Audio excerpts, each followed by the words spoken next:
Welcome to Eternal Journey, the podcast.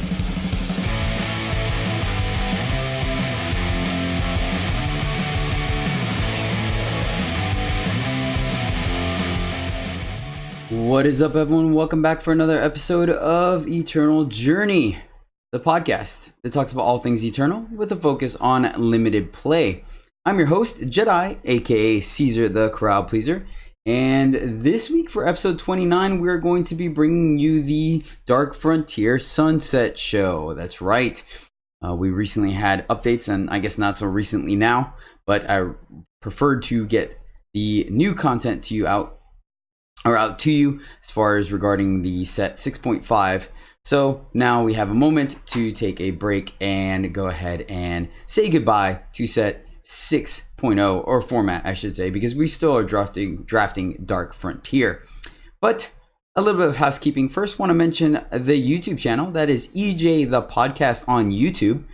That is where you can find not only the video version of this podcast, but also the other content that I provide, which includes constructed, sealed, and draft videos, as well as the occasional event video whenever Direwolf puts those out, and update videos. So definitely check that out. Once again, EJ the podcast. Throw a subscribe out that way, like us, share us, all that good stuff. Really appreciate it. Goes a long way towards helping me kind of know I'm on the right path and make more content for you guys. Next up is our shout out. That's right. I like to give a shout out to a new subscriber every week. And this week, our number one subscriber is Fast Cookie. Fast Cookie, you rock. Thank you so much for the subscription. Really appreciate it. Lets me know you're enjoying the content once again. I'm going down the right path. I'm going to keep doing the things I'm doing. It really is a lot of fun, guys. You can catch me streaming live every Sunday, Monday, Tuesday at twitch.tv/Jedi_EJ. And it's great. I really enjoy it. It's one of the highlights of my week because I get to play a game I really enjoy and hang out with people that I enjoy your company. So definitely feel free to hang out. Let me know what you think of the format and stuff and the content. And once again, Fast Cookie, thank you so much for the support. I really appreciate it. All right, guys, that will do it for our intro stuff because this show is not super uber duper popular. And so I don't have a crazy bunch of sponsors and stuff like that, which is perfect, all right, because at the end of the day, I am here for you guys. So let's go into our pack one, pick one. All right, so we're opening up a pack of Dark Frontier. The common slots, once again, if you guys are watching this on YouTube, you can't see it on your screen. For common slots, notable mentions, let's see, we have Quicksilver Ooze, Vicious Rumors, Fragility, Blurry Chaser, the 1/3 Yeti Explorer for 2, Quick Draw, and then you can twist it for 1 to Scout. Gosul Blade Bearer, the 2/2 that when you have armor, it becomes a 5/5. Elder Meditant, the 2/2 with Aegis that you can twist for 3 to draw a card. Streets of Flames, the 3 damage fast spell for 3 and a red and has Scout. Or Duelist, the 2/2 for 2 with Charge. And obviously the Ooze is the 2/2 for 3 that you can pay 3 to twist it to make a 2/2 blob.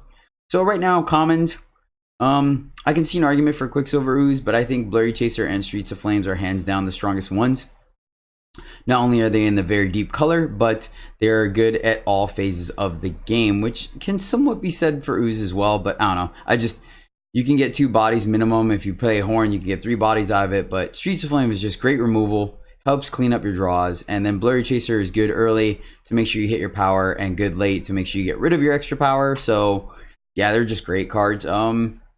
Think in this specific format, because we are looking to take our 2 drops primarily in Strangers, as Farming Eternal has also mentioned. Ben Gracier's high on this. I think Cassandrith has also mentioned it as well.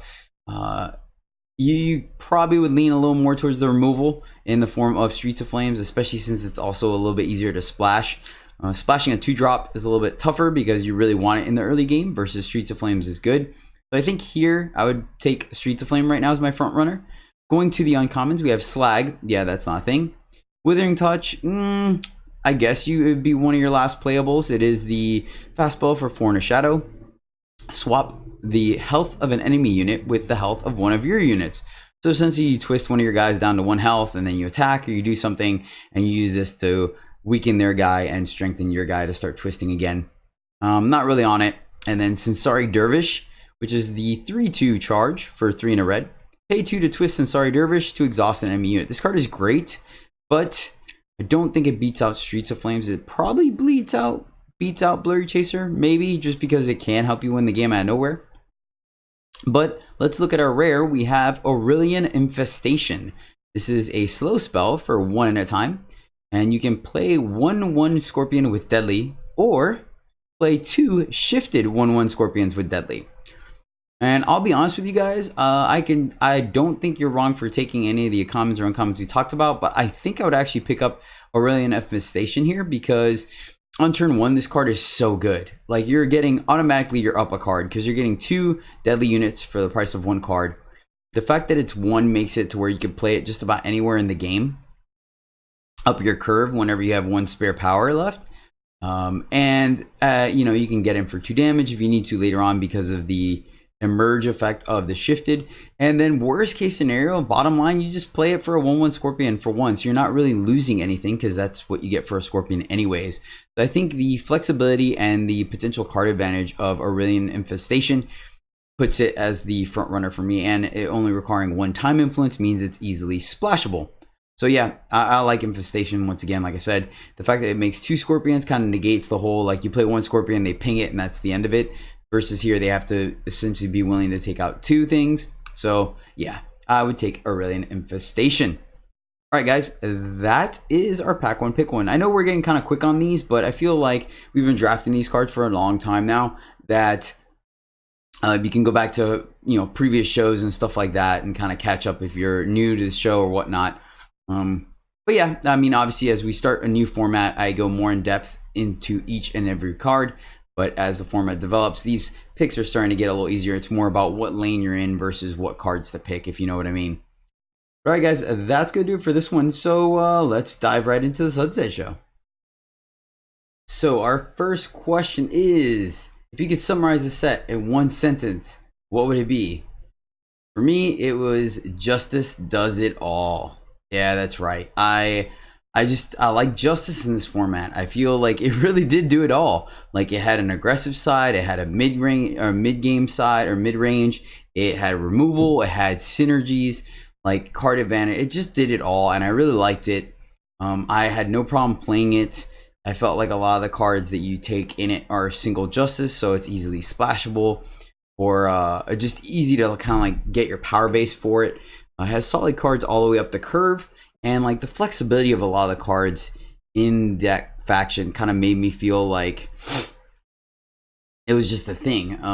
Obviously, you can also say that red was super deep and it was one of the most popular colors. I do think, hands down, it is the most popular color in the format. But yeah, for me, Justice just does it. And yeah, aggro is a thing. I mean, obviously, I guess red X is good. Could be another sentence. But yeah, I really liked Justice. I still draft to this day. I think it is my comfort color. If I can quote a term from Farming Eternal guys, I always use it as my fallback. But yeah, I like comfort color as well. What turned out to be the best archetypes? Anything fire related was always good. Mainly because of the fact that fire was so deep, where you can easily be seeing fire cards, pick 4 and 5, and still be like, yeah, I would easily first pick this. And so, and it did cater to an aggressive format. Things like Blurry Chaser and like Char and Streets of Flames and, you know, kind of value units like that just kind of put you in a position where you were, you know, and the Granite coin was probably one of the best coins. You were just able to really get ahead on the board and like push damage through. And so, you know, Nimble Conscripts. So any red X deck that was built that had a decent curve, and even then, like a decent curve, you didn't even need to top end. Like, I think I won one with a Stone Scar deck that was, I think I had 4 3-drop or 3-cost cards. I think I had 2 Streets of Flames and then like 2 3-drops, and that was it. And so, or maybe it was 2 4s. Maybe it was 2 4s, I think, actually. And then, you know, 2s and 3s and a couple 1s. And it got there at 7-0. And so anything that was aggressive with fire worked out, as long as you kind of had the deck. I mean, granted, once word got out that fire was popular, it kind of watered down the deck a little bit. Once again, the faction was still deep, so you saw a lot of people playing it, and you weren't hurting yourself too bad if you were competing against other players for it. But it did like overall lower the power level of those kind of decks a little bit versus sometimes you just had a straight up busted fire deck.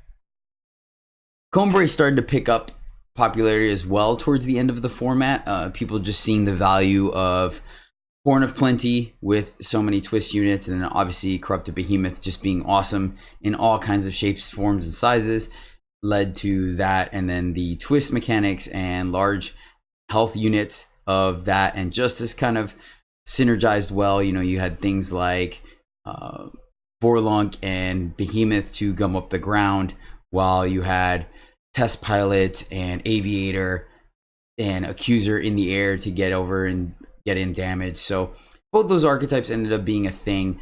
The actual archetypes that were built in, i.e. like Xenon Twist or Skycrag Scout, what's another one, I guess, like the Armor Matters, Spell Matters, they were there, but I don't really feel like you did it by having like one of those decks. You know what I mean? Like a lot of times it was one of those things where you had a solid 2 faction deck with some synergies built into it, but it was never like you had the twist deck, you know, and all your things jived with twisting. It just kind of worked out where twisting, you had some good value units with twist, and sometimes it worked out a little bit better than others. Mainly, I think it was still kind of a combination of either an aggressive deck or a mid-range deck. I don't think we saw too much control in the format. So of those like specific archetypes, so to speak, I would say that the Spells Matters deck was probably the least successful one out of all of them. That one just kind of, the payoffs just weren't really there. You know what I mean? Like you get to attack with a 4/4, or like your 1/1 becomes a 2/2 with lifesteal. Like it really wasn't a thing. Like the Ghost Blade was probably the biggest payoff, followed by the Spell Sorcerer, the sorcerer that kept getting pumped. But once again, what are you running? Like somewhere between 5 to 8 spells in your deck, maybe 9. So, but yeah, those were the archetypes. Moving right along, which cards were you most wrong about during the set reviews? Which cards really surprised you one way or the other? So I had to kind of go back and look at my set review, because obviously like right off the bat I was thinking of something like Refresh, but that is in the curated packs, and these set reviews are specifically geared towards the actual set, not the curated packs. I do, in general, when we generalize, I will talk about the whole set or the whole format. But when it's set specific, then obviously I negate or omit the curated packs. So looking back at my scores, I gotta admit I was more or less kind of on, to be completely honest with you. I really thought I wasn't going to be, but looking at my scores, like I'm kind of on par. You know, maybe a couple of the 3.5s I would probably downgrade to a 3, but for the most part, anything I put as a 4 or 5 was dead on. And some things I put as a 2 may have played out as a 3, but I wasn't too far gone. Rune's Guide might be one of them. That is the 2/2 for 2 that when a unit emerges, it gets those stats. So for example, if it's a 2/2, and then if a Nimble Conscripts emerges, which is a 3/4, it becomes a 5/6 for the turn. And it does get in some damage, but the fact is that your opponent can see it coming. Sometimes they take care of the guide before the emerge happens, or they're able to play around it, and plus you're not able to get that many emerge triggers. Like obviously the dream is just you get the emerge trigger off of it like turn after turn. It's just a huge beater, but it didn't really play out that way. So I've kind of come down on Rune Guide a little bit. Combustion Brawler I was actually a little low on. I believe I gave it a 3.5, and I actually think it's closer to a 4. I might have even given it a 3. I looked at it before the show, but I didn't write down what I gave it on the show notes. But yeah, Combustion Brawler just ends up doing it all, honestly. The body is so relevant, right? A 6/4 overwhelm in fire is just great, because sometimes it just has the ability to get through that last bit of damage, especially with pump spells. Combustion Brawler is awesome in that regard. It's aggressively costed for its 5 red cost, but you can also shift it for 4. So play it a turn early, have it exhaust an enemy unit to get an additional damage. And then I cannot tell you, for those of you that have watched the stream, I cannot tell you how many times the enemy player can't gain life or health clause in the rules text came into play. Like at least 3 different games, I was able to stabilize, and I thought we were going to get there, and they played Combustion Brawler, and I just wasn't able to capitalize on life gain that I was anticipating, and then ended up losing to it, or had to block aggressively, or do something, waste resources to get rid of Combustion Brawler. So yeah, this card definitely went up on my score sheet. It's great. It's a fantastic card, a great finisher, which is funny considering that Fire has quite a few of them, and sometimes they're battling for who takes it, right? Next up is Isolate. This is the fastball for 2 and 2 and a green. Let me pull it up on screen. 2 and a green, and let me make sure, yeah. And it is a fastball and kill an enemy unit that is attacking alone. So this one is actually a little more narrow than I anticipated. So it actually came down a little bit. I just kind of, I chalked it, like I thought I was going to get, you know, how many times do you lose to like one flyer attacking you? And then I also took in consideration like the emerge being a thing. So there were going to be a lot more units attacking by themselves. But the fact of the matter is that the games just never played out that way. There were plenty of times where I don't know if the opponent was playing around it or just straight up just naturally attacked with more than one unit. Like you really had to adjust the board state, and sometimes you had like a very thin window to use it. So I end up it being a lot more like a fall short, if you guys remember that, where you know, it only kills a unit that doesn't have any keywords in it.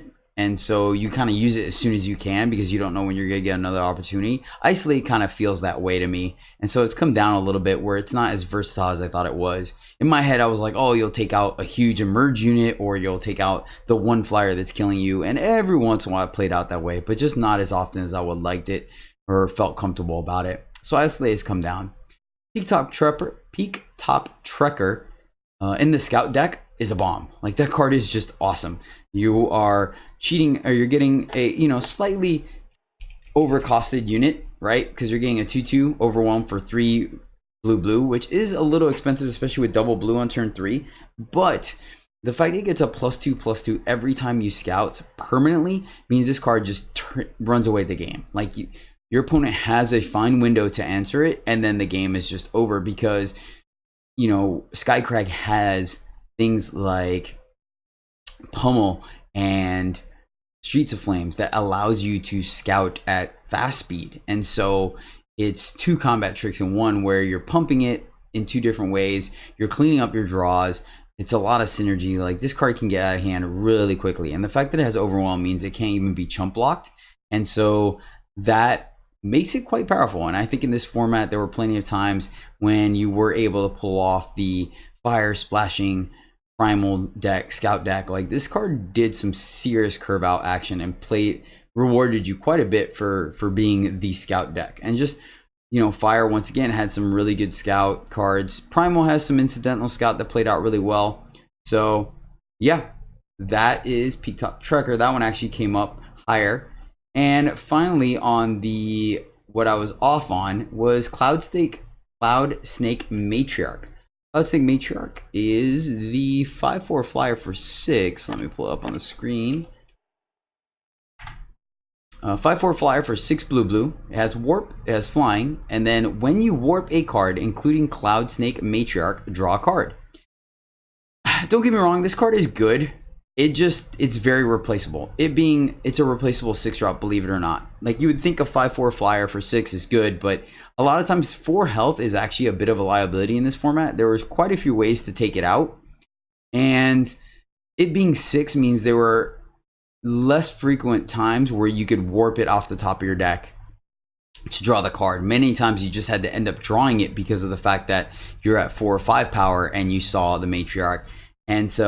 And then warp, yeah, every once in a while. Once again, it just, I don't know, it could be me being a little results orientated, both on my side of the board as well as my opponent's, but very rarely did I ever see anyone go off with Matriarch where they drew somewhere between 2 to 4 cards with it. I think I would be happy. Drawing 1 card, you're like okay about it, it's fine, but you didn't feel like you got there or anything. And then, like I said, the 5/4 body actually didn't, don't get me wrong, it is a good body, but in this format, I feel like it wasn't as awesome and backbreaking as you would think versus the Accuser, the 3/5. I felt like that did a lot more in this format.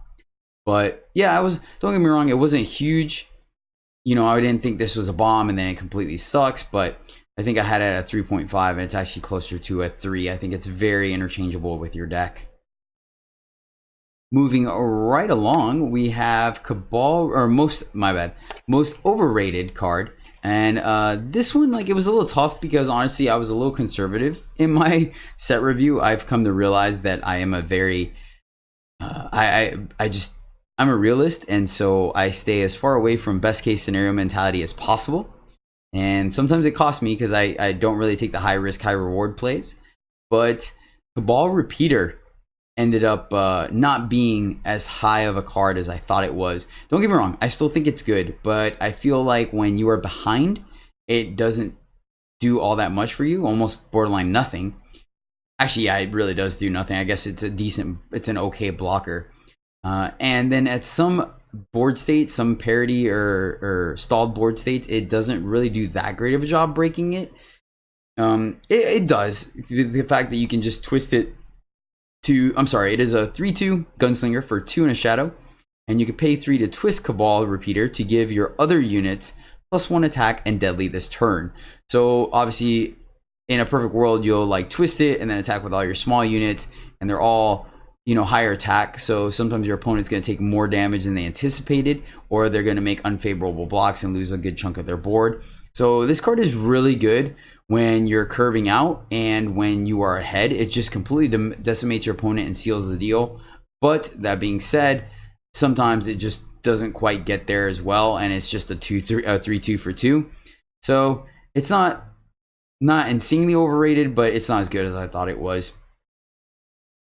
All right, guys, I do apologize. Apparently, my neighbor decided that it was a good time to start mowing his lawn now. So I don't think you can pick it up on the mic, but if you do, I do apologize. Just realized it's gonna kind of be a thing. So sorry about that. All right, the next topic we have is what were the most controversial cards? And this one is, yeah, I think there's a pretty good discussion. So first up, we have Flash Grenade. And I think Flash Grenade kind of gets comboed up with Detain. Flash Grenade is the 1 in a green, but actually we're not going to talk about Detain. Never mind, because it is not in the set. So Flash Grenade, 1 in a green, fast spell. Enemy units and relic weapons get a -2 attack this turn. And yeah, this card, it was a bit of a controversial card because some people were high on it, some people thought it was amazing, and some people were pretty low on it. And I actually think Flash Grenade is quite good. I don't think like boom we got there when we have one. I'm a little hesitant to play 2. I think you really just want 3 or 3. Sorry, you really only want 1 in your deck. But I'm not upset. I have played 2 a couple of times. I think it's fine. The reason being is that people like, I don't know. I think it's perfectly fine as a combat trick if it's a 1-for-1. If they attack, you block with something, or you attack and they double block or something, you Flash Grenade, your guy lives, and you killed one of their units. Like, that's fine. You paid a card and 1 power to take out one of their units, which typically you're probably going to be trading up on power on that. And I think it's fine. What makes it better for me is the potential blowout. It allows you to attack into your opponent like A space with impunity, because the more units on the board, the more effective Flash Grenade is. And the hidden text of it also affecting relic weapons is quite relevant as well, because sometimes your opponent needs to take out your flyer or needs to do some additional damage or something, and you get to 2-for-1 them, right? They attack with everything. You block. I mean, granted, in most cases you'll use Flash Grenade beforehand, but let's say you didn't need to. Then they play a relic weapon to try to finish off one of your guys. You can Flash Grenade, and a lot of times that's enough to keep your guy alive and destroy their weapon. But yeah, this card has just done blowouts where you can A space, and if in a tight race your opponent has to block, you can get 2-3-for-1 out of this. And sometimes, you know, you can A space. They're like, okay, well, I don't have good blocks, so I'll just take it and then kill them on the crackback. They go to swing back, and then you Flash Grenade, and when they thought they were going to do 8 to 12 damage to you, all of a sudden they're doing like 3. It's huge. It's absolutely huge. So I think the flexibility of Flash Grenade, and once again, it's 1 cost. Like, it's so easy to keep up 1 power, and Disguise plays that way. So yeah, I think Flash Grenade, despite people being kind of all over the place for it, I think it's quite good, personally. Next up, we have Headhunter. This is one for me.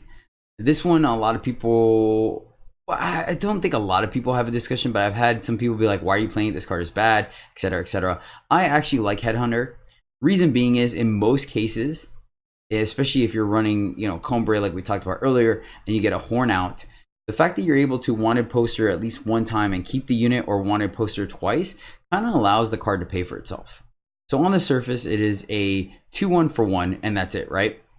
And that's fine. It's serviceable. We play Oni Patrol, right? So that's serviceable. But later in the game, when it's not doing anything, you can simply twist it to put a wanted poster on something. And later on, you can get, your card back and your power. So I think it is relevant. There's a bit of a nombo with it and Retribution. Because if you guys remember, Retribution silences the unit before it destroys it. So it would silence the wanted poster. I sadly found that out the hard way. But it does happen. That being said, if you're in Rakano and you can, once again, wanted poster one of their units and then Streets of Flame their char it, boom, you're automatically going to get, your cards back and stuff like that. The best case scenario is obviously when you can wanted poster and then kill the unit through combat, and then you're up a card instead of being at parity. But you're still swapping out a 2-1 semi not really influential unit for 2 new cards. So I think it's great, and the fact that if you can twist it just one extra time, you have the potential of getting 4 cards out of it, or 3 cards in the form of 2 additional cards, and then use it to trade in combat or something like that. Like, I think it does some work. I by no means think we got there. It's definitely no dead shot, but I think it is better than people believe. And then the last controversial card is the Submerged Titan. Submerged Titan, I'm low on it, to be completely honest with you, but I will admit I have lost to it. Submerged Titan is a 1-1 Sentinel for 3 in a time, so but you can shift it for 4. Okay, that's weird. Why would you pay more to shift it? But when you play another unit, Submerged Titan gets a +1/+1 permanently. So I've seen this card get out of hand. I think once you hit like the 4 mark, it's kind of safe, and then there it starts to really run away the game. Synergizes with twist cards like the Ooze, or Scavenges in the format, but Manufacturer, things like that. Cards that give you more than 1 unit for 1 card definitely synergizes well, but sometimes just curving out with this thing is great. The problem is that you typically want to try to play it on 3, so you have the opportunity of triggering it right away on 4, but a 1-1 taking your turn 3, and then people understand the value of it, so it just ends up being too vulnerable, and half the time it gets killed, and you just took your turn 3 off. So most of the time you end up, like, in theory you want to play it on 3, but in practicality you actually want to shift it, because that at least gives you a small window to try and pump it before they can take it out. But I don't know, I think it's too slow. I have lost to it before, and it is a must-enter threat if you get there. I just feel like it just doesn't get there as often enough for it to warrant its value for some people. But yeah, that is Submerged Titan, the last of our controversial cards. Next up, one of my favorite ones. What is your favorite artwork? So for me, hands down, as soon as they started the monthly league and this was the wallpaper, I thought it was awesome. This is Ferocity of Bear. I love this card. Well, not the card. The card is kind of medium, honestly. I never got a chance to play it, even though I really wanted to. But the artwork is amazing. The artwork is some kind of warrior, shaman, bearded dude jumping through the air, like I guess casting a spell or something. I can't really tell. He might have an axe in his other hand, but it's hidden by the casting cost. But behind him is an armored bear that just looks absolutely ferocious, with some magic radiating from its claws, and it's swiping down, like throwing all kinds of dirt and debris in the air, and it's just absolutely awesome. Like, it's super cool battle scene. One of my favorite pieces of artwork. As far as the premium one goes, this is actually, it's funny because it's actually another bad card. Go figure, bad cards have the best artwork. Is Cinder Sprite. Cinder Sprite, actually, let me take off. Hold on one second. I want to do the premium version, because Cinder Sprite is absolutely amazing. Oh, come on. There we go. The premium Cinder Sprite looks absolutely amazing because it's just a fire elemental, and then they obviously shifted the fire and stuff, so it looks super realistic and stuff. I like it quite a bit. So yeah, Cinder Sprite, even though it is an absolutely terrible card, I like the artwork for my premium card. Yeah, that is my favorite artwork. What's your favorite artwork in the set? Let me know in the comments below, or come let me know on Twitch every Sunday, Monday, and Tuesday. Let me know. Be like, hey, Jedi, I checked out your podcast. By the way, my favorite artwork is XYZ. I'd love to hear about it. I do enjoy. I'm not huge on the lore of these games. I do occasionally dabble into it just to kind of see some of the stories, especially if a card or two seems kind of neat or if the theme seems cool. But I do really appreciate the artwork for sure. Moving right along, we have what were the best build-around cards in the set. For me, it was either Clan Barracks. That was one of the first build-arounds I tried. And Clan Barracks is the 7 and a red relic. When you scout, play a 4/4 warrior. Onslaught, scout. So bare minimum, you swing in with something, and you can swing in with anything, 3/3, 2/2, 1/1. Even if it dies, you're gonna upgrade it to a 4/4 and you'll get a scout out of it. It is 7, but the first time I did it was in Praxis, and it was great because it comboed with Horn of Plenty. So I had Horn of Plenty, then Clan Barracks, and I had cryptic etchings. So literally every turn I was paying 2 to make a 5/5. It was so good, so good. I think I ended up going like 5 and 3 in that draft though, because it was just a little too slow to set up.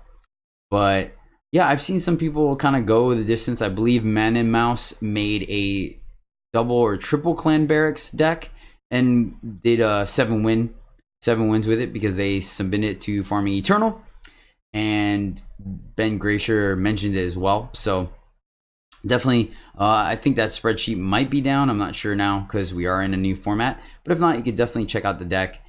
Obviously, Mum is a fantastic player, and so his win percentage is going to be higher with some of with similar cards than what you and I would use, because we're average to slightly above average. But hey, it's still kind of cool. I enjoyed it. Another one is Scarecrow. Scarecrow is a rare, but I do think it really kind of plays into the twist, which is a 2/6 Nightmare for 5 purple or shadow.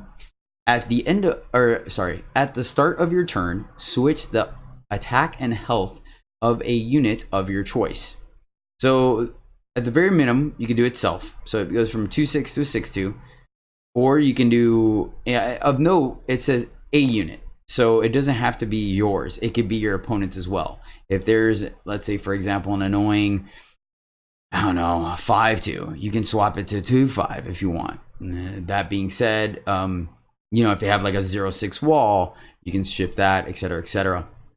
But the main thing is you want to use it to like reuse your twist mechanic. The fact that it is absolutely free, it just happens as long as you have Scarecrow on the board, made it to where like you can twist something 2-3 times, then next turn swap it, twist it again 2 or 3 times, next turn do it again, etc., etc. And you can incur quite a bit of value that way, especially with things like Ooze that gains you a unit, or Razor Quill that drains, hits your opponent for 1 and you gain 1.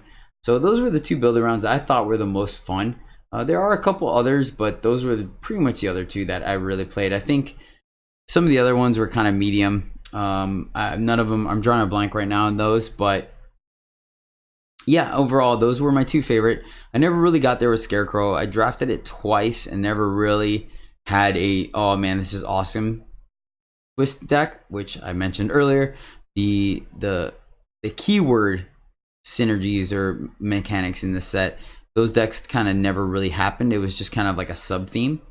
So, but yeah, I definitely think Clan Barracks though was a thing for sure. I would have liked to tried it in Stones or Skycrag, but I just didn't realize that was a deck because obviously Primal was kind of weak. But yeah, I've seen quite a few, like we mentioned earlier, with Peak Top Trekker being awesome. Was this set a print or popper set? I believe it was a popper set. The just for example, 2 drops, like the aggressive format means that like you're not really worried about rarity, because you can just curve out. Stone Scar, Skycrag, Rakano, all these decks had 1, 2, and 3 drops that just really steamrolled your opponent. So it didn't matter if you had this awesome 5 or 6 drop rare, or heaven forbid a 7 drop. Sometimes you were just dead before that. Things like Horn and Cannon at common, uncommon level define the format. And so, yeah, it was very much reliant on the commons and uncommons. That being said as well, you know, obviously a list of the legendaries were the 5 pip cycle, where you had to have 5 influence of a specific color. Those pretty much wanted you to be kind of monocolor. And so those really didn't see a lot of play, thus taking away even more energy from the rarity slot. So yeah, Popper set, hands down, pretty easy. It's a bad card, but I love it anyways. Or it's bad, but I love it anyway card for the set. This was tough because honestly, I feel like we had plenty of playables. Like, I don't know, I don't really... My decks, every once in a while, I feel like I was hurting, but not very much. But anywho, so I had to dig in, and I came up with Camp Surveyor. This is the 1/4 Yeti for 3 and a blue. Summon Scout, which, like we said, goes in the synergy, and then Shift 1. So it is a cycle, I believe. No, I guess, I'm trying to think. No, okay. Well, time, yeah. So every card, I just realized that Justice does not have a shift for 1, while the other 4 colors do. That's interesting. Because there's Crooked Alley Guide, there's Conscripts, there's Surveyor, and then there's the Scorpion. I mean, it's a rare, but still. Oh no, and there's the 2/2 Octodon. Yeah. Is there no shift for 1 in Justice? I'm gonna have to actually check that out real quick while we're doing that. Let me see something. Nope, there isn't. There is no shift 1. The other colors factions do have one. Interesting. Anyways, I thought Surveyor was fine in Primal decks. I played it because you could play it on 1 to scout and clean up your draws, but the 1/4 body was quite relevant. Like, it did a good job of gumming up the board on the ground and making sure you didn't get ran over. And then you played it late game, it once again chump blocked or whatever, but the fact that it had scout tacked on it really helped kind of make it a viable card. So I thought it was fine. On the surface, it's very mediocre. Like, you really don't want to play it, but it did some work. It really did, because especially since the other ones were 2/2, 3/4, and 3/3, like, they affected the board a lot more than a 1/4 did, but it still did some work. And the scout tacked onto it definitely made a difference. Yep. I literally never win with it, but it always seems to beat me card. Oh god, hands down Accuser. Oh my god, if you guys have watched me on stream, I've drafted this card so many times, and a couple of decks had 2 of them in it. The Valkyrie Accuser is the 3/5 uncommon Valkyrie for 7 green, flying Aegis, onslaught, play Timidity on an enemy unit, and Timidity, the cursed unit, can attack. So essentially almost a removal spell. This card, man, I kid you not, like, it crushed me so many times. Even a fellow streamer, Cassandrath, we were trading off aggressively. The game was going very back and forth-ish, and he landed an Accuser, and I just literally lost to just the Accuser. Like, he couldn't attack on the ground, I couldn't attack, and I had no flyers that could block air. I don't even think I had flyers. And he just sat there and kept pinging me for 3 in the air. I've lost to it so many times. I've had a great big unit that was doing awesome, and they dropped the Accuser with Onslaught and put the Timidity on my big unit. Like, I've just lost this card so many times. And then when I've played it, it's gotten silenced in my hand. It's gotten killed with like a Death Touch flyer, or I never get to 7 and play it, or this card just never did anything for me. But god, did I lose to it. The other one is going to be Goldmine. Oh, because I still have green turned on. Okay. Goldmine is a 3 and a red relic. And it says, at the end of your turn, if the enemy player took 3 or more damage, create and draw a treasure trove. I actually just lost this card on stream not too long ago. And I think this card is very medium. Like, there is some obvious card advantage to it, but the fact that you can't always dictate a board state where you can deal 3 damage to your opponent means that it's kind of shaky, and you still have to deal 3 damage to your opponent and then follow it up by paying the 2 to draw the card off the treasure trove. But here's the thing, right? So this card, I drafted it, I think, twice for science purposes, and it never did anything for me. Twice I've had it played against me, and twice my opponents were able to just consistently do 3 damage to me somehow, whether it's a Streets of Flames, a Merge unit, a Flyer. They just, man, time after time, they just outcarded me. Like, this card just, oh my god. I was just like, wait, this card can't be that good. Why am I getting crushed by it? But sure enough, man, I did. So those are my two cards that always seem to beat me, even though they do literally nothing for me. What was the biggest groan test? What was the overrun of the set, if you will? Or the, like when your opponent plays, you're just like, ugh. I think it's pretty hands down for everyone. I mean, this is pretty clear and defined. Heretic's Cannon. The 6 in a red, 2/2 weapon with when your unit attaches to attacks, double its power, it gets overwhelmed. Yeah, the card, it just wins games out of nowhere. And even if it doesn't win the turn you play it, like, you're just in such a bad spot. Good runner-up or honorable mention is Blurred Stygimoloch. Like, that's another one where you think you're curving out with your opponent, you think you're stabilizing or whatever, and then all of a sudden on turn 4 they drop a 7/6 overwhelm that you just have to have no answer for, and is going to run away with the game. So yeah, Heretic's Cannon and Blurred Stygimoloch are just two cards that whenever they dropped on the other side of the board, doesn't matter when, you were just always, like, even if you were ahead, if they played a Heretic's Cannon, you really questioned your position. You're like, wait, do we just lose here? Okay, wait, do we just lose in 2 turns? Like, what just happened? Do we have to block? Can we get to, like, it's so bad. So bad. And then Stiggy, obviously, yeah. There was one game where opponent played Stiggy, and I sacrificed a decent amount of board presence to take it out, but I was like, if not, we were just going to lose to it. And then the very next turn, they play another Stiggy. So, yeah, needless to say, we lost that game. And then they followed it up by the 7/5 Overwhelm, Ambush, Dinosaur. But, hey, what are you going to do, right? Such is life. But, yeah, those are my two biggest groan testers of the format. What was the most frustrating bad card to lose to? What card will you not miss playing against? What card really annoyed the crap out of you? So I have two here. And this was another one that was kind of like, but I had to think about my personal play experience and see. And the first one is Reinforcements. So I see the value in Reinforcements, but I still think it is a bad card because it's only good in best case scenario. So Reinforcements is a slow spell for 5 green. The enemy player can't play spells for the next 3 turns. Okay? Yeah?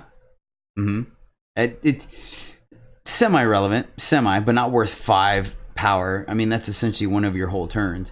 Onslaught, for each attack you have made this turn, give that much attack and health to that many units on the top of your deck. So essentially, if you attack, let's say with 3 units, the top 3 units of your deck get a +3/+3 permanently. So like a limited comforting Oreen or whatever, carrying Oreen, I forgot what it is. The long story short though, like, what are the chances of you having a board state where you're able to attack with multiple units that you're not already winning? So if not, you're just throwing away units to pump the rest of your team that you may or may not draw. Like, I mean, it pumps, let's say, once again, go back to the scenario where you attack with 3 guys, right? It pumps the top 3 cards of the top 3 units of your deck, but those units might be 3, 5, and 8 turns away, right? And so it just is. But oh man, I remember one game I played and they attacked with 4 units and I blocked accordingly, and like one made it through, 2 bounced off each other, and I killed one of their units. And then they played Reinforcements, and I had like 2 spells in my hand that just sat there, and including Retribution. Like, it worked out so well. And then they drew 2 of their units that got a +4/+4. Like, it just wrecked my day. But this card is bad. Like, you don't want to put it in your deck. So yeah, next up is Death from Above. I actually lost to Patumaro from Farming Eternal on stream to this card. I was going to kill him next turn with combination of Cannon and Mighty Strikes. Granted, this is this format, but this was in the other format. Death from Above is a 4-cost, 4 and a blue slow spell. Give a unit flying and berserk this turn. I have lost this card out of nowhere so many times. And I feel like it's still kind of bad because, like, it has to be a specific scenario where you have a big unit that flying will let you get in the damage you need, and that it will, it just, oh, man, I've lost where I was at 10 life and they had the 5/7 Jotun in play, and then they Death from Above didn't kill me, and I think that was a turn before I killed them or I stabilized. And once again, Patumaro, I was at like 12 life or something like that, and I was gonna kill him, so I just positioned my board state so I could not die on an alpha or anything like that. And then he drew Death from Above, or had it, played it, twisted his Blurry Chaser, and got in for 12 Exacxies and killed me out of nowhere. So this card just, it does win games, but man, I even put in like 1 or 2 of my decks just to, like, you know, drink the Kool-Aid, and it never did the work for me. So it is what it is. But yeah, Death from Above and Reinforcements, bad cards that, oh god, I will not miss losing to those cards. What was the bombiest bomb? What was the card you hope to open in pack 1 in your sealed pool? Or in pack 1 or in your sealed pool? I have 3. First one is Ollie Maniacal Grave Robber. Those of you who don't know Ollie, he is a 2/1 rogue for 2 Shadow. Deadly and quick draw. So right there he can attack with impunity. Like, that dude will just, he'll kill everything. I mean, they have to block it with 3 things for him to die, and it's pretty easy to like have tricks and stuff. But here's where he really gets crazy. Shift 4. When one of your other units dies while Ollie is shifted, give it Voidbound, and Ollie gets its attack and health. I actually just squeaked by a victory against this card on stream the other day, so that'll be that hopefully will be up on the YouTube for you guys to check out. I don't remember which draft it was. I have a couple of videos in queue right now, but yeah, this card is great because you want to play it later in the game. You want to shift it so he's a little bit concealed, and then now you can start attacking and blocking aggressively because you're just upgrading Ollie, and then he'll emerge, you'll get him for a big attack, and really you only need like 1 unit to die. Like, let's say you lose an Alley Guide, right, or 3/3. Well, now he's a 5/4 deadly quick draw. Like, he does so much work, and if your opponent keeps, you know, especially if you combo off with like a militiaman in play as well, so the militiaman's getting bigger, Ollie's getting bigger. It's just, oh god, this card is such a house. It's just great. It's a great card to play, and it fits really nicely. It's a must-answer threat. The other 2 are a little more, I think everyone kind of feels that way, which is Plate Maker and Withstand. They're both Injustice. Withstand is the fast spell that gives a unit for 5 green, and it gives a unit +4/+4 and endurance. This was actually modified, so it was actually changed. So when we were playing this in the format, it was actually +4/+4 in Aegis, which is huge, because then it not only makes one of your threats a must-answer threat, but then it gives it protection, so your opponent has to burn 2 cards to get rid of it. Of note, it is a fast spell, so it also typically ends up eating one of their units on defense. So you leave back like whatever, let's say a 2/3 flyer or something. They attack, you block, you withstand your guy, you kill their unit, then you have a 6/7 flying and Aegis unit. You know what I mean? It's just so good. Like, withstand is awesome. It really helps stabilize you.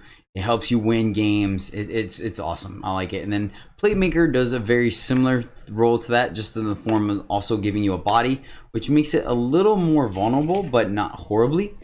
Playmaker is a 2/5 Minotaur for 4 green. It has double damage, so off the bat it attacks as a 5/4. Or I'm sorry, 4/5. Sorry. Pay 2, twist Minotaur Platemaker to play a 2/2 weapon on one of your other units that isn't wielding a weapon. So this guy is great because he just almost instantaneously upgrades your board, while also just being a bigger threat himself. Because you twist him twice, then all of a sudden he's a 4/3 with double damage, and you've added 4/4 worth of stats to the board as well, to like evasive units and things that can twist again. It's really good. Oh man, it's really good. Yeah, Playmaker is just great. This guy has stabilized me. He's won me games. He's been a must-answer threat on both sides of the board. So I think those are the 3 rares that I would absolutely love to open. There's probably a legendary that's probably pretty good. Let me see real quick if there is. Nothing comes to my mind right now, but let me just check real quick. I guess probably Seraph Grand Strategist isn't too bad, but you do have to stabilize the board. Lathrive Soothsayer is pretty good as well. I think that's it, really. Like, nothing too crazy on the legendary side that you just... and Caleb's Persuader. There you go. Caleb's Persuader is pretty darn good. Gar, Master Sandmage, has completely wrecked me sometimes, but at the end of the day, it's still just a 2-1, but it does do some work as well. But yeah, guys, those are the bombiest bombs in the format for me. Let me know what your favorite bomb is and what your experience is. I'd love to hear about it in the comments below. What is the best common for each color? All right, well, Justice, pretty hands down. Retribution, I think there's no question about that. Everyone feels the same way. Retribution is a removal spell. Let me load it up on the screen real quick. 3 and a green, slow spell, silence and stun, which is rebuke, which is just fine. But then onslaught, then kill it. So it just unmistakably gets rid of a unit. I think it's great. Easily splashable, does everything you want to do. It's awesome. I like it. It's in the color that has decent amount of flyers, so you can typically get an attack or emerge unit, so you can get the attack in and kill their unit for minimal cost to yourself. For the shadow one, we talked about earlier, Crooked Alley Guide. Crooked Alley Guide is a 3/3 for 3 and a shadow, but you can shift it for 1, so play it on turn 1 or anywhere up your curve, and it scouts when it comes into play. Just the versatility of it, it was great. You always wanted to run it. It was okay. It was pretty good as a 3/2, and then they upgraded it to a 3/3 and it just became awesome. Primal being the weakest color of all, had the toughest pick at common level, and so I went with Cobalt Coin. This is the coin that onslaught trigger, you can not only does it give you primal depleted, but lets you play inferiority complex, which you give a cursed unit reckless. So you get to force one of their units to attack, typically in a scenario where you want the blocker out of the way, or you can kill it with one of your blockers. For fire, I think it's a tie between Blurry Chaser and Streets of Flame. So I'm not going to put those on the screen because everyone knows them. Streets of Flame, 3 cost, fast spell, it deals 3 damage. And Scouts, Blurry Chaser, 2-drop, 1/3 that scouts when you twist it for 1. They're both absolutely great. They do some stuff in the early game. They do some stuff in the late game. They clean up your draws. They are both phenomenal cards. And for time, to the surprise of absolutely no one, and thanks to Ben Gracier, it is Corrupted Behemoth. The 4/6 for 5 and a time. Overwhelm, pay 3 and twist Corrupted Behemoth to gain 2 life. This card does it all. Stabilizes you. It's a curve topper. It gets in there for damage and finishes your opponent, and it gains you life to help you when you're behind, and it does help break and create board stalls. Corrupted Behemoth, you are the one. That is awesome. Moving right along, what is the legendary uncommon for the set? Once again, a tie, most like our Grown Test, Stiggy Mullock, and Cannon, Heretic Cannon. Like, yeah, we don't even need to go into it again. I already talked about it earlier. They win games, they make you suffer, they're just great. When you see it, you play it, plain and simple. There's no ifs, ands, or buts about it. That's how it goes. And they're both easily splashable, considering that they're only one influence of their respected colors. What's the worst card in the set? The biggest blank, the most last picked. For me, there is a tie, and I've seen both of them in the packs pretty darn late. First up is Refreshing Waters. This is the 6-time fast spell at uncommon. It has warp, and then it says you gain 2 health for each of your units. So kind of trying to reward the go wide strategy, even though there's really no, hey, life gain matters decks. Yeah, this card is bad. No one played it. You just took it for the uncommon shift.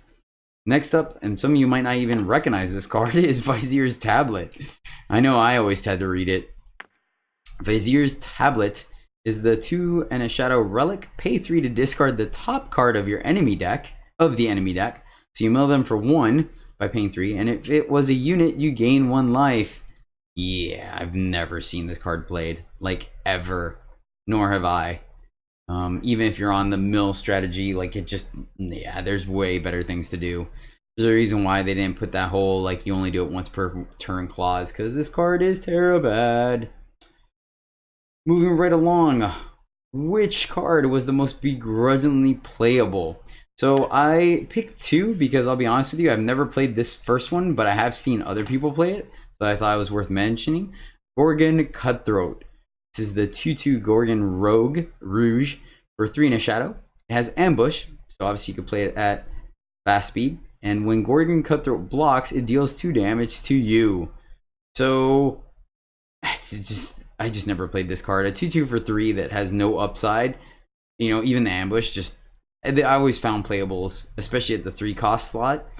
And then the fact that when it blocks, you still take damage anyways. Like, yeah, this card is bad. But I have seen some people play it, so I had to add it to the list. For me, the one that I actually have played, which I do not think is good, is Outdraw. Outdraw is a 6 and a red spell, slow spell. Deal 4 damage to an enemy unit. Onslaught, you get +4 power this turn. Yeah, I don't like this card. It's never performed well for me. Every once in a while, my opponent might get me with it, but not very much. I think the fact that it doesn't go face is a big downside for me. And yes, you get the 4 power back, so it only costs 2 to do 4 damage, so it's like a pseudo lightning strike, but it has to be an onslaught trigger. And sometimes you want to play this before combat to take a blocker out of the way. So yeah, I've played it, but it's never performed for me. I've never been very excited about it. So Outdraw, you are my begrudgingly playable. Next up, is there a card you will miss drafting? Oh yeah, Blurry Chaser for sure. Like, what else could you want out of a 2-drop, right? It's aggressive, it's defensive somewhat, it does trade, you know, you can not twist it and it blocks. A 1/3 blocks just fine. Cleans up your draws both early game and late game. It does it all. Blurry Chaser, you're the one. The other card, this is my favorite card, is Tord Test Pilot. The 1/4 flyer for 4 and a green. And you can twist it for 2, I believe. I think it's pretty sure it's 2. Let me double check. Almost positive it's 2, but you never know. I like to be sure I'm right. Yeah. Pay 2 to twist it and you gain an armor. So this guy just does it all. He really does. Like, he's a flyer, so he's evasive. He can block. He's a great blocker as a 1/4. If you're ready, you can start swinging with him and make him like a 2/3 or a 3/2 or even a 4/1. And he gains you armor, which in Justice matters. So you can plus up right before you play a relic weapon, or you can pump up your relic weapon to make sure you can get more than 1 or 2 attacks in with it. It gains you life by gaining you armor. It's awesome. This card does it absolute all. I think it's great. So I'm gonna miss playing with the versatility of it 100%. What's Jedi's soapboxiest card? So once again, Headhunter, like we talked about with the whole, whether it's a good card or not. I don't think it's super soapboxy. I don't think we've sat here and like had straight up giant discussions about it. But yeah, the other one is Pummel versus Daring Maneuver. I think was a big one for this format, where people were kind of like on one side of the fence or the other. If I had to pick a side, I would probably pick Daring Maneuver just because of the overall flexibility of it. I think the fact that Pummel scouts and is 1 cheaper is quite relevant, but Daring Maneuver, even on offense, I think is even better because of the fact that it gives Overwhelm.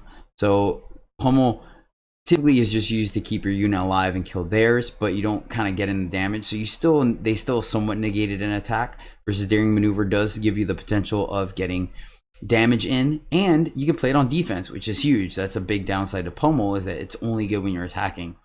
So I think the overall versatility of Daring Maneuver made it better, but I could see an argument for either or on both sides. So not really a huge soapbox, didn't really have to do it too many times on stream, but it's a thing for sure. Let's see. What card do you still have to read when it's played against you? Remembrance.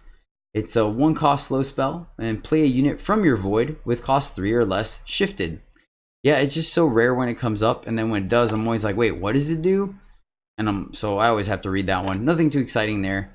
One thing I will mention, I guess, for another card I wouldn't mind opening just because I see it, is Steel Legion. It's the 4/4 Valkyrie for flying endurance for 5 green. That card's another great one. Throwback to Sarah Angel for those of you that play Magic. I don't think it's bombier than any of the other cards that I mentioned, but I'm always happy to take it. That card has won plenty of games for me and had me lose plenty of games as well playing against it. Let's see, what's your most drafted card? Hands down, Retribution. Like, it just goes in every deck. If I could play Justice, if I could splash for it, I play it because you're just never upset about having a Retribution in your deck or playing it. Like, it always does something, either on offense, on defense, in a pinch.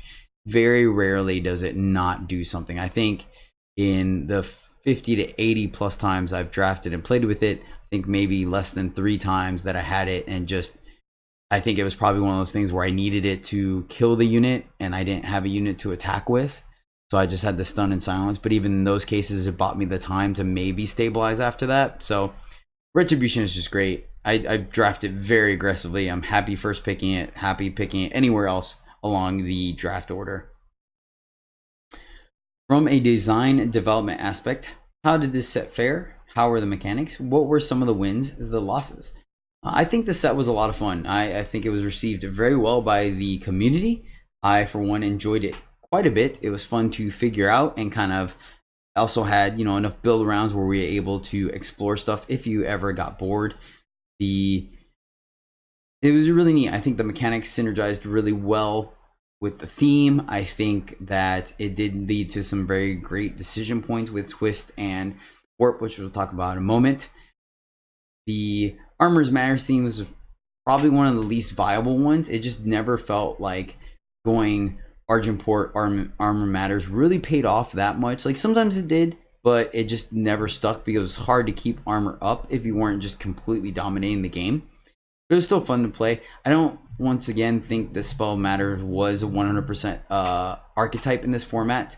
I think Scout was. I think the twisting, kind of building up your guys to get multiple twists, was. Emerge a little bit. The shift thing, kind of, it was there too. That one was probably just more of a practical card thing than it was an actual like synergy or game archetype. But Twist was awesome. I like Twist quite a bit. I think that was a home run hit out of the park.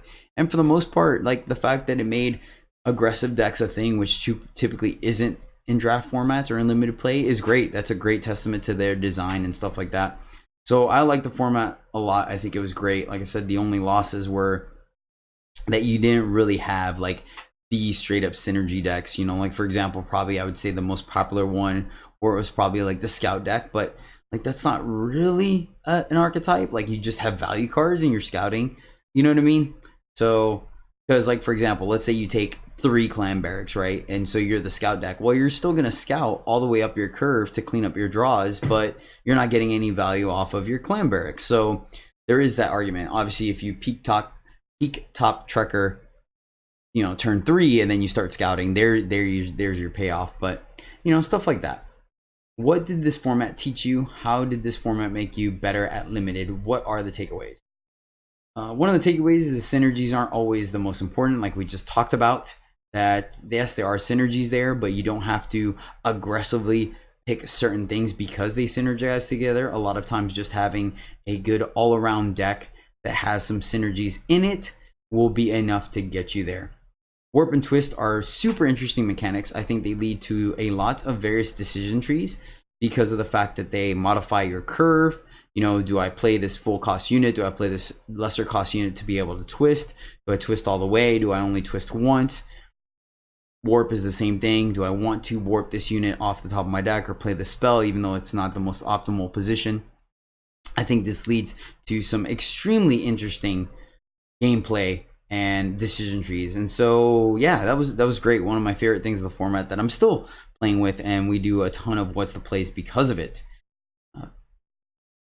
I also learned that, hey, you should be able to draft multiple and play multiple archetypes or decks. Like, this format, like I said, typically you aren't able to draft an efficient aggressive deck, but in this format you were able to. So you have to know what that deck looks like, how to play it, and how to draft it, as well as know what colors open. So even though Primal was clearly the least favorite color and deeper, or the most shallow color, if it was open, you 100% should be in it and could develop a decent deck. I racked up 2 7-win deck lists minimum, I believe, with Primal decks, as well as Cassendrath and Mum. So being able to play that kind of flyers, tempo, evasive deck is a thing as well. And then obviously be able to play mid-range, because you never know what deck is going to be open, and the last thing you want to do is take suboptimal picks because you're not comfortable playing a certain archetype.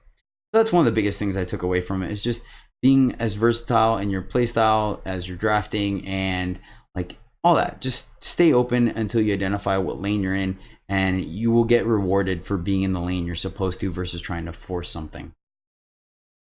And finally, what was my favorite card in the format? You guys already know, Torrid Test Pilot. Like, I really just liked it. It's in my favorite color. It does all the things you want it to do in every part of the game. You're never sad to draw it. Yeah, Test Pilot is awesome. It combos really well with both Stiggy, because you can twist it to get more power on the board, and Heretic's Cannon, obviously, because it's evasive.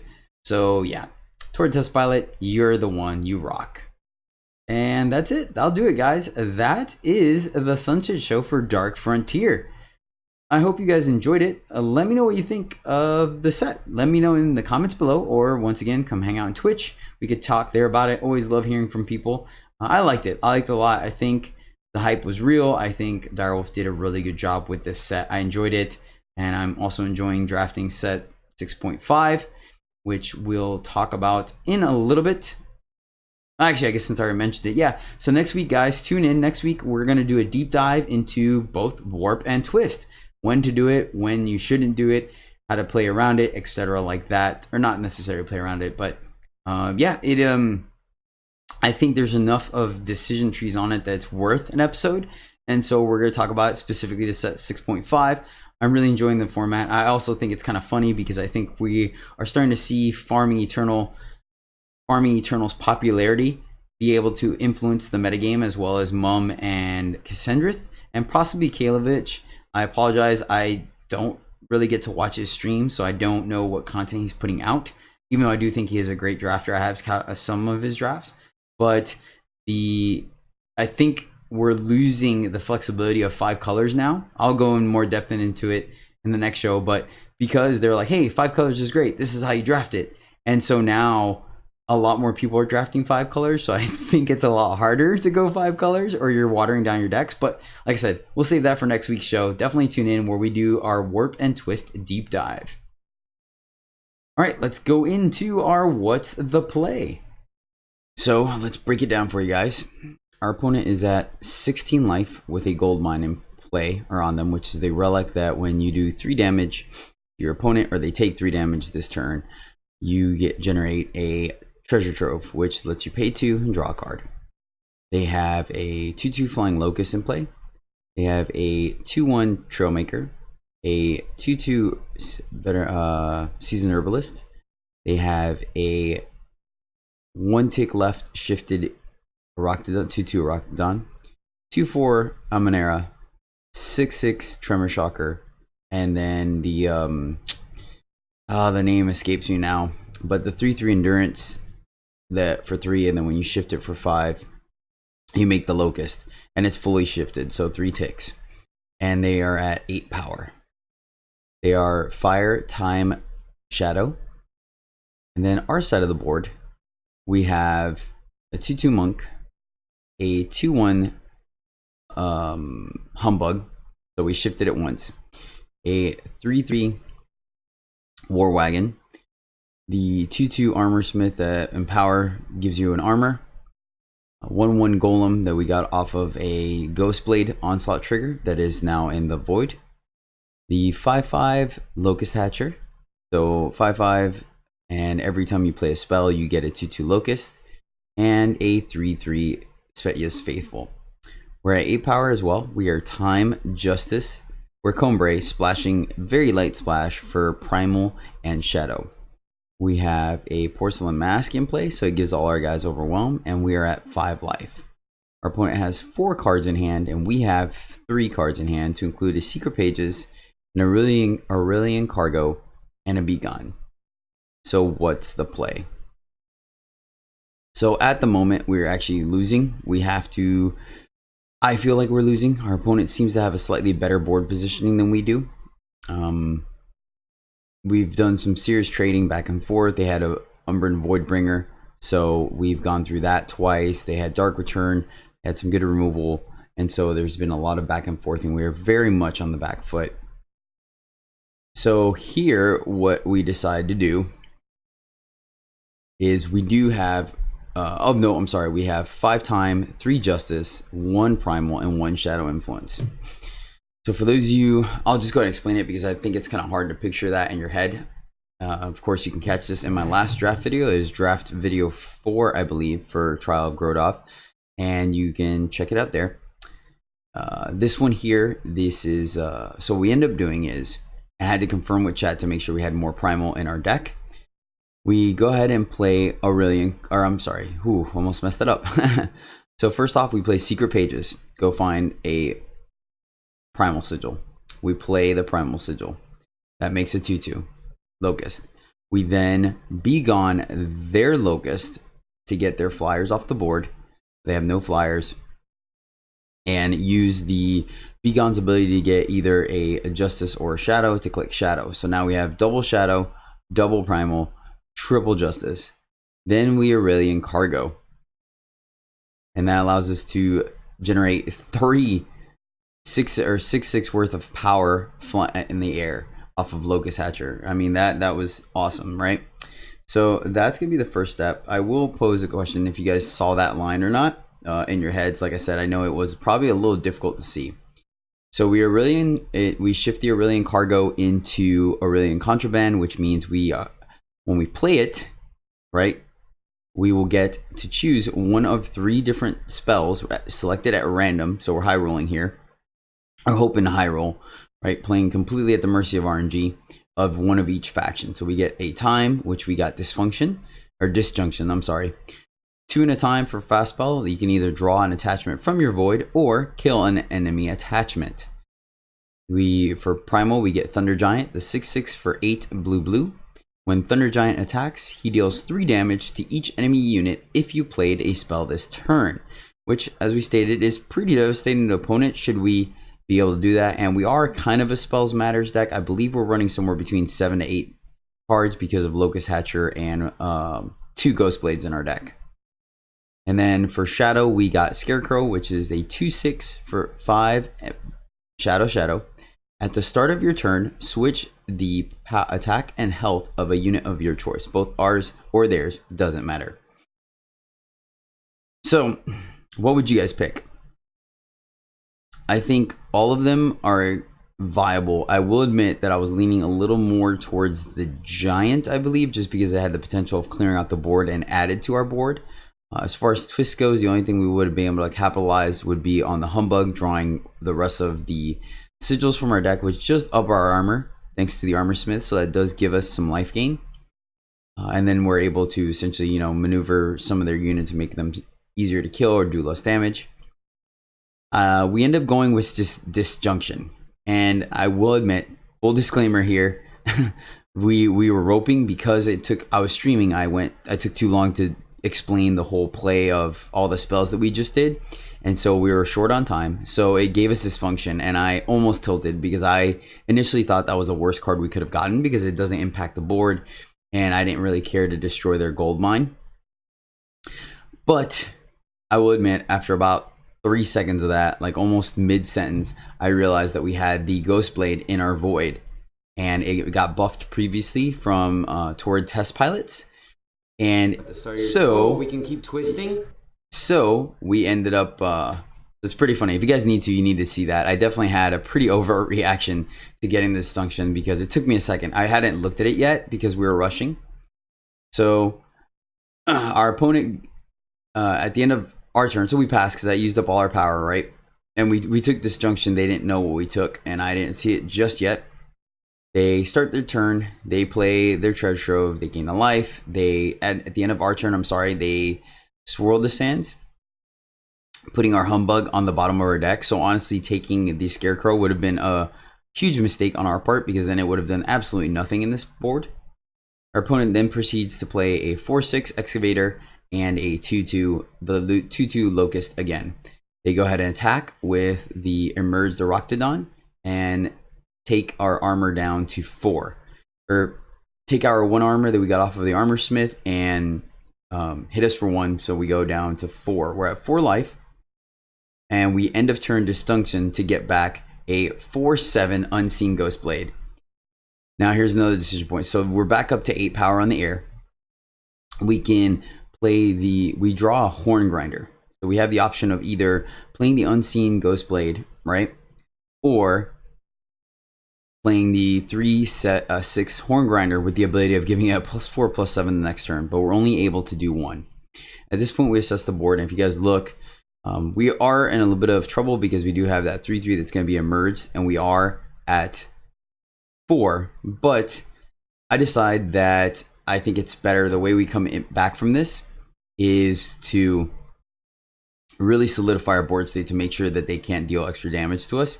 And so I play the horn grinder. But here's the thing. So if you notice, we had 4 locusts in play and our opponent had 1. I decided to attack, right? They're at 18. So if we attack with all 4, actually, yeah. So how would you attack? Would you attack with 1, 2, 3, or 4 locusts?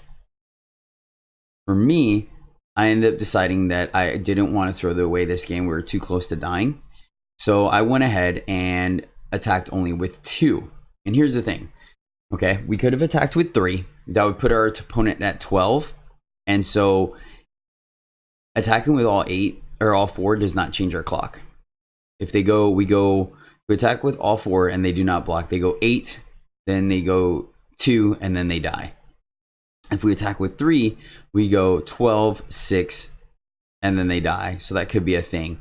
And if we attacked with 2, they go down to 14, and then it significantly actually adds another turn to the clock. But here is my reason behind this. They are playing Shadow, or they are playing Shadow. They are playing Fire. So the opportunity, if I attacked with 3 locusts or all 4, all 4, I believe they would not block because they have the opportunity of either having something like Extract's no longer in the format, if I remember. It's been a minute, sorry guys. But long story short, I didn't want them to top deck a Char, a Streets of Flames, a Spiteful Strike, and be able to do the additional damage with their Locust to kill us. So I wanted to play it safe. I wanted to make sure that we had plenty of blockers, and one removal spell or Overwhelm or something like that. That's another one. You know, things like that did not take us out. And thus, they've already demonstrated having bounce spells in their deck. So leaving back 1 Locust wasn't viable to me. I think it was too vulnerable. We also had to be careful to make sure we had enough blockers for for them. Plus, if they attack with the Tremor Shocker, we'd want to double or triple block that. So I attacked with only 2 Locusts there, take him down to 14. That also allowed me to see what their play was, where they did end up blocking with their Locust. So we lost the Locust, only did 2 damage, but now we know that the air is clear, and it gives me the opportunity to essentially attack. I mean, we could be playing around Eclipse Dragon, because it is flying as charge, but I felt here I was in good enough position, especially following it up with a Unseen Ghost Blade, to attack with all 3 Locusts. We were also going to get the Locust semi back using the onslaught trigger of the Ghost Blade, getting us a 6/6 Golem. Now we have the option of either attacking with the Ghost Blade and killing something small, or leaving it back to have full health. And to close our opponents out, I decided to go ahead and kill the Emanera so they don't have a chance to scout, because they can play a treasure trove and scout off of that, etc., etc.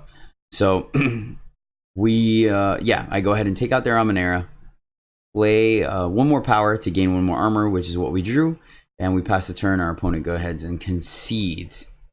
So I do think it was interesting. It was one of the things where we were playing from behind, which can always be really tough. I feel like, honestly, that's some of my best gameplays, even though I don't always win or come out of it. I do feel like I play really tight when I'm behind. I almost feel like I'm most comfortable when I'm behind, but such is life, right? Once again, you've heard me on stream talk about when we are winning, that now it is our game to lose, and so we still have to play tight and not make overly aggressive or casual misplays that could cost us the game and give our opponent a chance to get back into it. So that's the play, or what's the play of the week. I hope you guys enjoyed that one. Let me know if you would have played something a little different. Once again, if you want to see the video gameplay of that, you can catch it on Trials of Grodov Draft 4 on YouTube. But that brings us to the end of our show, guys. That's going to be a wrap. I hope you enjoyed the Dark Frontier Sunset Show. I'm really hoping that the Sunset Show for Trials of Grodov isn't going to be too similar, but we're still going to do it. We're going to keep up with the whole new set review primer, or set review, and then close it off with the Sunset Show. Again, next week, tune in, because I am going to do a deep dive into warp and twist mechanics, as far as when to do them, how you should play them out, what are the theories behind them, etc., etc. So if you have trouble figuring out when you should make what play sometimes, tune in and let me know. We can have a discussion on it live on stream, which I stream every Sunday, Monday, Tuesday mornings Central Time at twitch.tv/Jedi_EJ. And as well, you can definitely check out the YouTube channel, where you might actually be watching the video version of this podcast at EJthePodcast. And lastly, if you guys want to semi-lastly, I guess I got one other thing after this. If you guys want to stay in tune, let me know what your picks are. Tweet at me at EJthePodcast on Twitter. That's right. I'm pretty good about checking that quite frequently. So if you want to message me, let me know what you think. Asking me what Pack 1 Pick 1 is, or what the play is, or things like that. Or just let me know your opinion on this show. By all means, hit me up on Twitter. And then finally, if you'd like to follow me, my real life stuff, i.e. all my circus stuff and fire performing and all that jazz, workouts and cosplay, you can catch me on Instagram at CaesarLebear7. But if you guys can leave a rating, share the show, do all those good things, like us, subscribe to us, share us, all those great things, I would really, really appreciate it. It goes a long way towards helping me continue to make this content, because I am very huge on feedback. I'm a very logical person and like getting the details. It is all greatly appreciated. Once again, thank you to Fast Cookie for being the Twitch sub of the week. And that'll do it, guys. So until next time. Oh, yeah, I guess if you have a what's the play that you'd like to send, you can send it at EJthePodcast@gmail.com. All right, guys, that is going to be the end of the show. I really appreciate you guys tuning in. Hope you enjoyed it this week. And until next time, happy gaming.